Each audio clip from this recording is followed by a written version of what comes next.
Hello friends, എല്ലാവർക്കും നമസ്കാരം. നമ്മുടെ ഇഷ്ടപരമ്പരയുടെ ഇന്നത്തെ വിശേഷങ്ങളിലേക്ക് ഏവർക്കും സ്വാഗതം. അങ്ങനെ അനുശ്രീയാണെങ്കിൽ മിറ്റത്തോട് ഇങ്ങനെ നടക്കുക. അപ്പം മിത്ര അടുത്തേക്ക് ചെല്ലും. മിത്രേച്ചി, എന്താ ചേച്ചി എന്നപ്പോൾ അനു ചോദിക്കുവേ, അല്ല അനു, ആരും നിന്നോട് എന്തെങ്കിലും പറഞ്ഞായിരുന്നോ? ഇല്ലല്ലോ, ഏട്ടൻ എന്നോടൊന്നും പറഞ്ഞില്ല. അല്ല മിത്രേച്ചി എന്താ അങ്ങനെ ചോദിച്ചത്? അല്ല, ഞാൻ എന്താ ചേച്ചി എന്താ ഇങ്ങനെ നിന്ന് പരുങ്ങുന്നേ? ഏയ്, ആരിനൊരു സംശയം, പക്ഷെ ഞാനത് തീർത്തു കൊടുത്തിട്ടുണ്ട്. ഇനി ഒരു സംശയം അവന് നിന്നെപ്പറ്റി ഉണ്ടാവത്തില്ല കേട്ടോ എന്ന് മിത്ര പറയൂ കേട്ടോ. എന്നെപ്പറ്റി ഏട്ടൻ എന്ത് സംശയം ഉണ്ടായെന്നാ ചേച്ചി പറയുന്നത്? അത് പിന്നെ നിന്നെപ്പോലൊരു പെൺകുട്ടിയെ ഇന്ന് ആലോകിൻ്റെ കൂടെ കണ്ടെന്ന്. എന്നെപ്പോലൊരു പെൺകുട്ടിയെയോ എന്ന് ചോദിച്ചാൽ പെട്ടെന്ന് നമ്മുടെ അനുശ്രീയാണെങ്കിൽ നിന്ന് പരുങ്ങുക. അതേന്നേ, അപ്പം തന്നെ ആരിന് സംശയം തോന്നിയിട്ട് നീ എവിടെ പോയി എന്നെ വിളിച്ച് ചോദിച്ചു. അപ്പം എനിക്ക് കാര്യം കത്തിയില്ല. ഞാൻ പിന്നെ പറഞ്ഞു നീ എന്തോ കൂട്ടുകാരുടെ കൂടെ പ്രോജക്റ്റിൻ്റെ കാര്യത്തിന് പോയതാന്ന് പറഞ്ഞു. അത് കഴിഞ്ഞ് ആരും വീട്ടിൽ വന്നപ്പോഴേ എന്നെ മാറ്റി നിർത്തിയിട്ട് കാര്യങ്ങളൊക്കെ പറഞ്ഞത്. ആലോകിൻ്റെ കൂടെ ഒരു പെൺകുട്ടി ഇന്ന് പോകുന്ന കണ്ടത്രേ.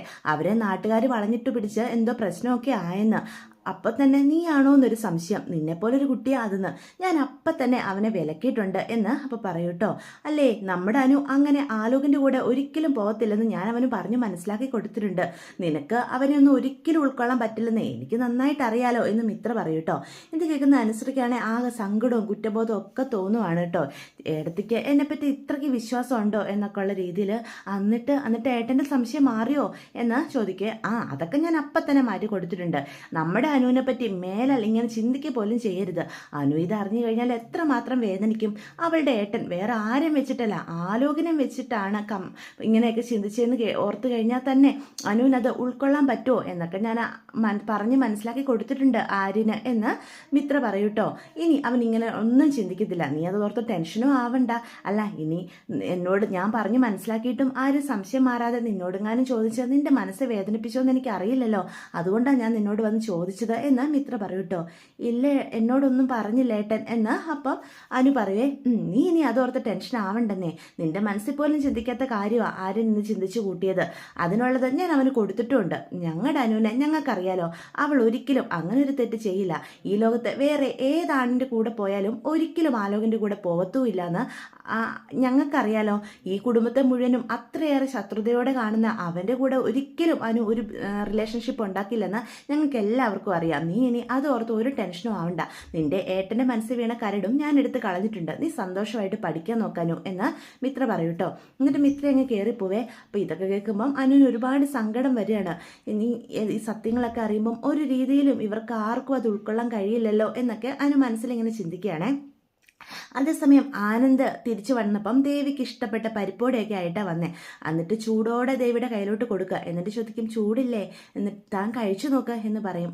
ആനന്ദേട്ടാ, ചൂടുണ്ട്, എനിക്കിത് കണ്ടിട്ട് തന്നെ കഴിക്കാൻ തോന്നുന്നുണ്ട് എന്നും പറഞ്ഞ് ദേവി അതെടുത്ത് കടിക്കൂട്ടോ. നല്ല രസമുണ്ട് കഴിക്കാൻ, എനിക്കിഷ്ടപ്പെട്ടു എന്നും പറഞ്ഞ് ദേവി അത് വളരെ ഇഷ്ടത്തോടു കൂടി കഴിക്കുക. അപ്പം ആനന്ദ് പറയും, ഇനിയും തനിക്ക് എന്ത് ആഗ്രഹം ഉണ്ടെങ്കിലും എന്നോട് മടിക്കാതെ പറയണം കേട്ടോ, ഞാനതെല്ലാം മേടിച്ചുകൊണ്ട് വരാം. അല്ല, കുഞ്ഞിനും ഇതൊക്കെ ഇഷ്ടമാവുന്നുണ്ടായിരിക്കും അല്ലേ? ഈ സമയത്ത് താൻ കഴിക്കുന്നതെല്ലാം കുഞ്ഞിൻ്റെ ഇഷ്ടത്തിലുള്ള സാധനങ്ങളായിരിക്കില്ലേ, അതുകൊണ്ടാണ് ഞാൻ ചോദിച്ചത്. അപ്പോൾ ദേവി പറയും, അതെ, എനിക്ക് എന്തൊക്കെയാണോ കഴിക്കാൻ ആഗ്രഹം തോന്നുന്നത് അതൊക്കെ കുഞ്ഞിനും ഇഷ്ടം. അല്ല, ഇപ്പോൾ ഈ പരിപ്പോടെ കഴിച്ചപ്പം കുഞ്ഞിന് ഇഷ്ടമായി കാണുമോ എന്ന് ദേവി ആനന്ദിനോട് പറയേ. അത് കേൾക്കുമ്പോൾ നമ്മുടെ ആനന്ദ് കൈ എടുത്ത് ദേവിയുടെ വിരൽ വെക്കും. എന്നിട്ട് കുഞ്ഞിന് ഇഷ്ടമായോ എന്നുള്ള രീതിയിൽ ഇങ്ങനെ കാതോർത്ത് നിൽക്കുക. അല്ല ദേവി, കുഞ്ഞ് ചവിട്ടുന്നില്ലല്ലോ. കുഞ്ഞ് ചവിട്ടാനോ? സിനിമയിലും സീരിയലിലും ഒക്കെ കണ്ടിട്ടില്ലേ, ഇങ്ങനെ ഇഷ്ടമുള്ള കാര്യങ്ങളൊക്കെ പറയുകയും കഴിക്കുകയൊക്കെ ചെയ്യുമ്പോൾ കുഞ്ഞ് അനങ്ങുന്നത്. അല്ല, അത് അനക്കം എൻ്റെ കയ്യിൽ അറിയുന്നില്ല, അതുകൊണ്ട് ചോദിച്ചതാ എന്ന് ആനന്ദ് പറയൂട്ടോ. എൻ്റെ ആനന്ദേട്ടാ, നമ്മുടെ കുഞ്ഞിന് അതിനുള്ള വളർച്ചയൊന്നും ആയിട്ടില്ലല്ലോ. ഇപ്പോൾ 1-2 മാസമല്ലേ ആയുള്ളൂ. ഒരു 7 മാസമൊക്കെ കഴിഞ്ഞാലേ കുഞ്ഞിൻ്റെ ആ രീതിയിലുള്ള അനക്കവും ചവിട്ടും ഒക്കെ അറിയാൻ പറ്റുള്ളൂന്നേ. അപ്പം ആനന്ദേട്ടൻ ഇങ്ങനെ കൈവച്ച് എന്തെങ്കിലുമൊക്കെ സംസാരിക്കുകയൊക്കെ ചെയ്താൽ കുഞ്ഞനങ്ങും ചവിട്ടും ഒക്കെ ചെയ്യും കേട്ടോ എന്ന് പറഞ്ഞു കൊടുക്കുക. അല്ല ദേവി, ഈ സമയത്ത് അമ്മമാരുടെ ചിന്തകളും സന്തോഷവും ഒക്കെ കുഞ്ഞിനെയും ബാധിക്കുകയല്ലേ എന്ന് ചോദിക്കാം. അങ്ങനെ എനിക്ക് തോന്നുന്നത്. കഴിഞ്ഞ ദിവസം ആനന്ദേട്ടൻ എനിക്കൊരു പുസ്തകം മേടിച്ചുകൊണ്ട് തന്നില്ലായിരുന്നോ? അതിൽ ആ രീതിയിലാണ് എഴുതിയിരിക്കുന്നത്. അമ്മമാരുടെ സന്തോഷം കുഞ്ഞുങ്ങളുടെ സന്തോഷം എന്ന് അതിൽ കാണിച്ചേക്കുന്നത്.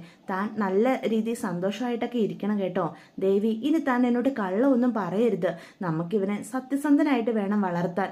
അല്ലെങ്കിൽ തൻ്റെ കള്ളങ്ങളൊക്കെ കേട്ട് അവനും കള്ളത്തരത്തോടു കൂടി വളരുകയല്ലേ, അതെനിക്ക് ഒരിക്കലും സഹിക്കാൻ കഴിയില്ല. താൻ ഇനി നല്ല കാര്യങ്ങളെ ചിന്തിക്കാവുള്ളൂ.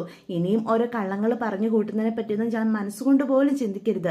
തൻ്റെ അച്ഛനും അമ്മയും തന്നോടൊരു കള്ളങ്ങൾ പറഞ്ഞ് നിർബന്ധിക്കുമ്പം താൻ അവരെ തിരുത്തണം. എങ്കിലേ നമ്മുടെ മോനും സത്യസന്ധനായി വളരുള്ളൂ.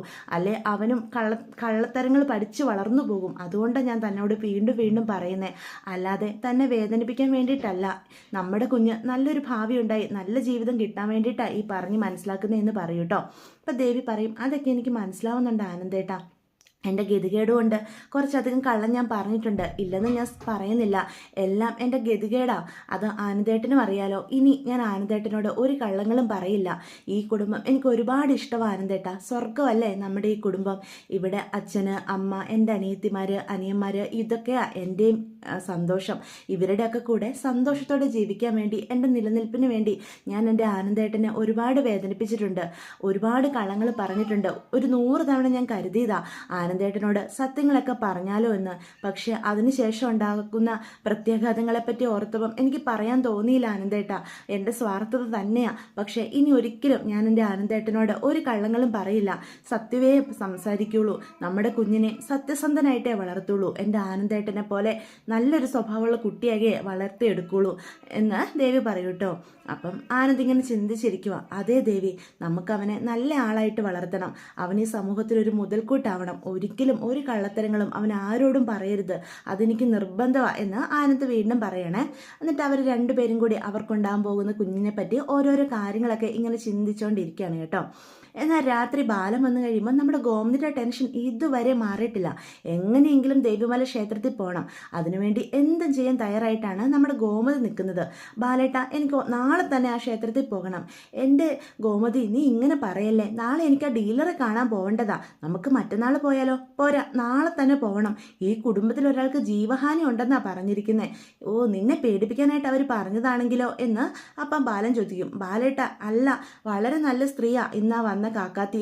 ഞാൻ 500 രൂപ അവരുടെ കയ്യിൽ കൊണ്ട് കൊടുത്തിട്ട് പോലും അവരത് മേടിച്ചില്ല. എന്നിട്ട് പറഞ്ഞു പോറ്റിയെ കണ്ടുപിടിച്ച് പൂജകൾ ചെയ്ത് ഈ കുടുംബത്തിന്റെ ദോഷം മാറണമെന്ന്. അതിനുശേഷം വീണ്ടും കണ്ടുമുട്ടുവാണ്. അന്ന് എനിക്ക് കാശ് തന്നാൽ മതിയെന്ന്. അതിനർത്ഥം എന്താ? അവര് എന്തോ ഇവിടെ വരാൻ പോകുന്നതിനെ പറ്റി തന്നെ പറഞ്ഞതെന്ന് പറയേ.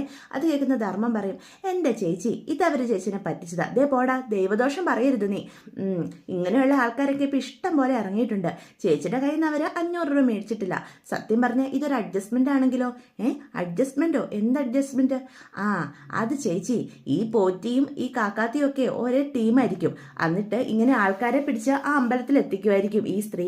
അവരോട്, അവിടെ വരുന്ന ആൾക്കാരോട് വലിയ വലിയ പൂജകളൊക്കെ ചെയ്ത് 1-2 ലക്ഷമൊക്കെ ഇവർ മേടിക്കുമായിരിക്കും. എന്നിട്ട് അതിന്റെ കമ്മീഷൻ ഈ കാക്കാത്തിക്കും കൊടുക്കും. അതാ സംഭവം. ചേച്ചി അതിൽ മൂക്കും കുത്തി വീണു. അത്രേ ഉള്ളൂ എന്ന് പറയേ. ദേ എടാ, നിന്നെ ആ അമ്പലത്തിൽ കൊണ്ടുപോകണമെന്ന് ഞാൻ കരുതിയതാ. ഇനി നീ വരണ്ട. ഇങ്ങനെ ദൈവദോഷം പറഞ്ഞാൽ നിന്നെ ഇനി ആ പരിസരത്തോട് പോലും ഞാൻ കൊണ്ടുപോകത്തില്ല. എൻ്റെ ചേച്ചി, ഞാൻ വരാം. വേണ്ട വേണ്ട വേണ്ട, വിശ്വാസം ഇല്ലാത്തവരൊന്നുമേ എൻ്റെ കൂടെ വരണ്ട എന്ന് ഗോമതി അപ്പം പറയും കേട്ടോ. അപ്പം മിത്ര പറയും, അപ്പച്ചി, അങ്ങനെ ഒരു അമ്പലം ഗൂഗിളിലൊന്നും നോക്കിയിട്ട് കാണാൻ പോലും കിട്ടുന്നില്ല. അപ്പം അത് കേൾക്കുന്ന നമ്മുടെ മീനു പറയൂട്ടോ, എൻ്റെ പൊന്നു മിത്രേ, ഞാനും നോക്കിയതാ.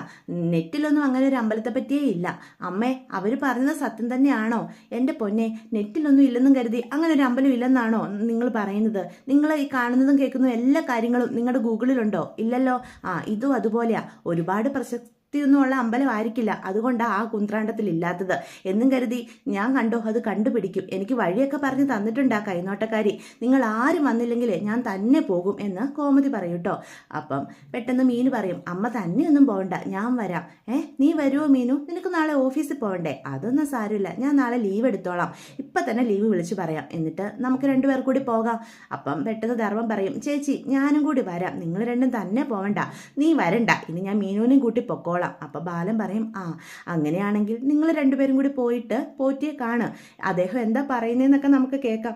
കേട്ടതിന് ശേഷം ഇനി പരിഹാര കർമ്മത്തിന് നമുക്ക് എല്ലാവർക്കും കൂടി പോകണമെങ്കിൽ പോകാം. അല്ലെങ്കിൽ ചെയ്യേണ്ട കാര്യങ്ങൾ നിങ്ങൾ 2 കൂടി ചെയ്തിട്ട് വന്നാൽ മതി എന്ന് ബാലൻ തീർപ്പ് കൽപ്പിക്കുന്ന പോലെ പറയൂട്ടോ. അത് കേൾക്കുമ്പോൾ ഗോമതിക്ക് ഒരു സമാധാനമാവുക. ഈ കുടുംബത്തിൽ ആർക്കോ ജീവഹാനി വരെ വരുന്ന ആ കൈനോട്ടക്കാരി എന്നോട് പറഞ്ഞത് അത് കേട്ടിട്ടും സമാധാനത്തോടെ ഇരിക്കാൻ എന്നെ കൊണ്ട് സാധിക്കില്ല ബാലേട്ട. എനിക്കവിടെ പോയി ഇനി അവരെ കണ്ട് ആ പോറ്റിയുടെ അടുത്ത് എത്തിപ്പെട്ടാലേ സമാധാനം കിട്ടുള്ളൂ എന്ന് പറയാം. ഈ കുടുംബത്തിൽ ആർക്കും ഒരു ആപത്ത് വരുന്നത് എനിക്ക് സഹിക്കാൻ പറ്റില്ല എന്നും പറഞ്ഞ് ഗോമതി കണ്ണ് നിറച്ച് ഇരിക്കുവാണ് കേട്ടോ. അപ്പം മിത്ര പറയും, എൻ്റെ അപ്പച്ചി കരയാൻ മാത്രം ഒന്നും സംഭവിച്ചിട്ടില്ല, മീനു ചേച്ചി വരാമെന്ന് പറഞ്ഞില്ലേ, നിങ്ങൾ രണ്ടുപേരോട് ചെല്ല്, നീയിപ്പോൾ സന്തോഷമായിട്ടിരിക്കുക, ഇപ്പോൾ അപ്പച്ചിക്ക് സമാധാനം ആയല്ലോ എന്ന് ചോദിക്കുകയാണ് കേട്ടോ. ആ എന്തായാലും അമ്പലത്തിൽ പോകണം എന്ന് അപ്പം വീണ്ടും ഗോമതി പറയണേ. അതേസമയം പിറ്റേ ദിവസം രാവിലെ തന്നെ മീനും ഗോമതിയും കൂടി അമ്പലത്തിലേക്ക് പോവുക. അവരൊരു ഓട്ടോയിലാട്ടോ പോകുന്നത്. കുറേ ഊടുവഴികളിൽ കൂടി പോയി, പക്ഷെ അങ്ങനെ ഒരു അമ്പലം കാണാൻ പോലും പറ്റുന്നില്ല. അപ്പോൾ ഓട്ടോറിക്ഷക്കാരൻ പറയും, എൻ്റെ ചേച്ചി അങ്ങനെ ഒരു അമ്പലമൊന്നും ഇല്ലെന്നാ തോന്നുന്നത്, നിങ്ങളെ ആരോ പറഞ്ഞു പറ്റിച്ചതാ, നമ്മളിപ്പോൾ എത്ര നേരമായിട്ട് ഇങ്ങനെ നടക്കുന്നു, എവിടെയെങ്കിലും അമ്പലം കണ്ടോ, ഇനിയും വണ്ടി ഓടുകയെന്നല്ലാതെ ഒരു ഗുണവും ഉണ്ടെന്ന് എനിക്ക് തോന്നുന്നില്ല. അങ്ങനെയല്ല, അങ്ങനെ ഒരു അമ്പലം ഉണ്ട്, എനിക്കറിയാം, അതെങ്ങനെയായാലും കണ്ടെത്തണം, തനിക്ക് എത്ര പൈസ വേണമെങ്കിലും ഞാൻ തരാം എന്ന് ആ ഓട്ടോറിക്ഷക്കാരോട് ഗോമതി പറയൂട്ടോ. അമ്മേ, ഇത് കാടുവഴികളൊക്കെയാ, നമ്മളിങ്ങനെ പോയിട്ട് ഒരു പ്രയോജനവും ഇല്ലാതെ മുന്നോട്ട് പോണം, എനിക്ക് അമ്പലത്തിൽ എത്തിപ്പെട്ടേ പറ്റൂ, ഇവിടെ എവിടെയോ തന്നെ അമ്പലം, ഈ വഴിയാണ് എനിക്ക് ആ കാക്കാത്തി പറഞ്ഞു തന്നത്. ഷോ അമ്മ ഇങ്ങനെ തുടങ്ങാതെ നമുക്ക് ആരോടെങ്കിലും ചോദിച്ചിട്ട് പോകാം, അമ്മ ടെൻഷൻ അടിക്കണ്ട, അമ്മയ്ക്ക് ആഗ്രഹം പോലെ ദേവിമല അമ്പലം കണ്ടെത്താന്നേ എന്ന് മീനും അപ്പോൾ ഉറപ്പ് കൊടുക്കുകയാണ് കേട്ടോ. അപ്പോൾ പെട്ടെന്ന് അതിലൂടെ ഒരു ചേട്ടൻ നടന്നു പോവാം വഴി കൂടെ. അപ്പോൾ ഓട്ടോറിക്ഷക്കാരൻ അയാളോട് ചോദിക്കും, അതെ ചേട്ടാ, ഇവിടെ ഈ ദേവിമല ക്ഷേത്രം എന്ന് പറയുന്ന അമ്പലം എവിടെയായിട്ട് വരും എന്ന് ചോദിക്കുക. ദേവിമല ക്ഷേത്രമോ? അങ്ങനെ ഒരെണ്ണം ഇല്ലല്ലോ ഇവിടെ ഒന്നും. ഇവിടെ അങ്ങ് വടക്കേ മലയിൽ ഒരു ആഞ്ജനേയ സ്വാമിയുടെ ക്ഷേത്രമുണ്ട്, അവിടെ ഒരുപാട് പേര് വരുന്നുണ്ട്, അല്ലാതെ ദേവിമല എന്നൊരു ക്ഷേത്രം ഇവിടെ ഇല്ല, അങ്ങനെ ഒരു മലയും ഇല്ല. നിങ്ങൾ എവിടെ നിന്നുള്ള ആൾക്കാരാ? ഞങ്ങൾ കുറച്ച് ദൂരത്തുനിന്നാണ് വരുന്നത് എന്നപ്പോൾ ഗോമതി പറയും, അങ്ങനെ ഒരു അമ്പലമുണ്ട്, ചേട്ടൻ ഒന്നുകൂടി ഒന്ന് ആലോചിച്ച് നോക്ക്, ചിലപ്പോൾ ഒത്തിരി പ്രശസ്തിയൊന്നുമുള്ള അമ്പലം ആയിരിക്കുകയല്ല, അതുകൊണ്ടായിരിക്കും ചേട്ടൻ അറിയാത്തേ.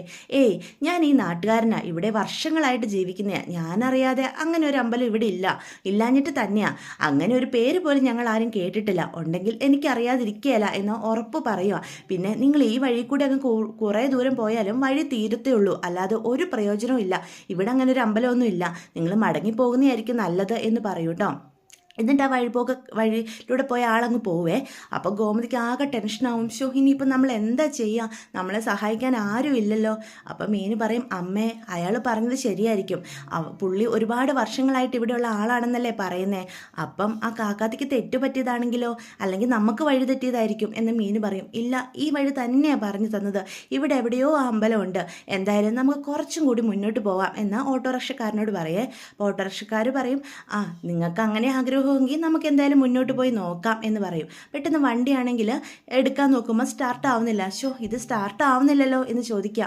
അപ്പോൾ ഗോമതിക്ക് പിന്നെയും ടെൻഷനാവും. പെട്ടെന്ന് പ്രാർത്ഥിക്കും കേട്ടോ. അപ്പോൾ വണ്ടി സ്റ്റാർട്ട് ആവും കേട്ടോ. അപ്പോഴത്തേക്കും മീന് പറയും, അമ്മ പ്രാർത്ഥിച്ചപ്പോൾ തന്നെ വണ്ടി എടുക്കാൻ പറ്റിയല്ലോ, അപ്പം അതൊരു ശുഭലക്ഷണമാണ്, നമുക്ക് എന്തായാലും മുന്നോട്ട് പോവാൻ ചേട്ടാ എന്ന് പറയണേ.